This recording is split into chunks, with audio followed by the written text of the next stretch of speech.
What's up, Thrashers, and welcome back once again to the Thrash Maniac 99 YouTube channel, and I am back with yet another album review. Well, excuse me. Sort of feeling a little bit better today. I think I sound just a notch better. Still not 100% healed from the tooth extraction, but hopefully by this time next week, I will be back to 100% and my voice will be normal. But today I am talking about the latest offering from Imperial Triumphant, GOLDSTAR. This also came out on March 21st, this time on Century Media Records, and if I recall, I think this is the band's 6th studio full-length overall. I reviewed their last one that came out in 2022, and I thought it was a strange album, but it wasn't bad. It just wasn't quite my cup of tea, but I figured, you know what? Since I saw there were some cool guests on this album, I figured, why not give it another try? So here we are with GOLDSTAR. So before I talk about the songs, the production team, it's kind of an all-star production team. We have Colin Marston from Gorguts doing the actual production, while the mastering is done by Arthur Risk.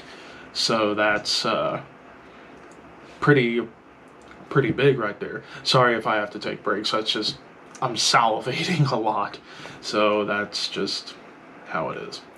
But anyway, so we kick things off with Eye of Mars, and immediately dissonant riffs and piano followed on top of like a really cool groove.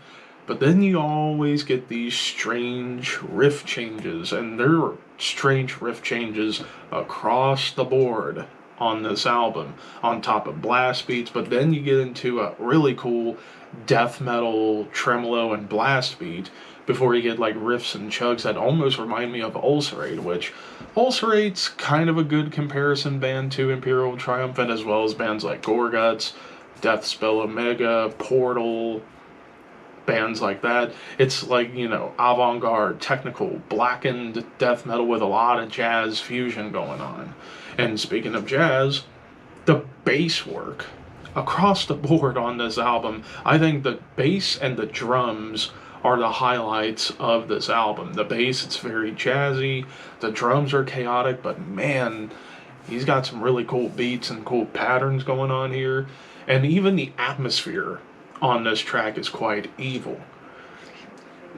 Excuse me.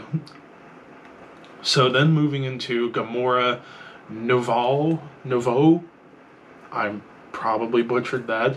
Start off with like drums on top of clapping before you get like a high-end guitar in the background on top of chugs before you get Morbid Angel triplet chugs, and those come up quite a few times on this track, as well as some angular atonal riffs. Of course, atonal and dissonant riffs are very common across this entire band's career, but especially here on this album. Even an ascending tremolo melody on top of a groove.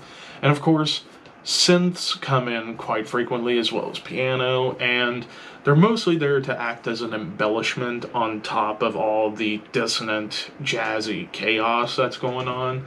Lexington Delirium. This, as well as later on the song Pleasure Dome, both feature guest vocals from Thomas Haka from Meshuggah. And he's mostly doing like spoken word stuff. But here on Lexington Delirium, it starts off with a clean melody, but it's like doom mixed with jazz before you get like tremolos and blasts. But it's definitely one of the more melodic songs on the album. Even the tremolos that show up towards the end, very melodic. Hotel Sphinx, triplet blast beats, and sinister tremolos on top of atonal melodies. You even get your like quirky atonal riffs, plenty of dissonance, drum grooves.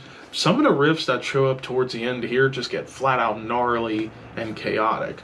Rod Modern, dissonant tremolos, and like a galloping groove. And then you get into like chug and dissonance, very much in the vein of Gorguts and Ulcerate. Crawling bass lines, and even a breakdown, which breakdowns don't really pop up on this album apart from this track. But back to Pleasure Dome, chug and groovy drums fade in, which is really cool. Then you get some more of those dissonant atonal riffs, awesome drum rolls, like snare and tom rolls going on. But when Dave Lombardo shows up, he's the other guest on this track. I think he's the one doing the tribal groove on this song, and man, he is flying. For someone who's approaching 60 years old, he can still play his ass off, which is amazing. Clean melody and a bass flourish. That was one of the big highlights on the album. Then, of course, Thomas comes in with more spoken word before it ends in pure chaos.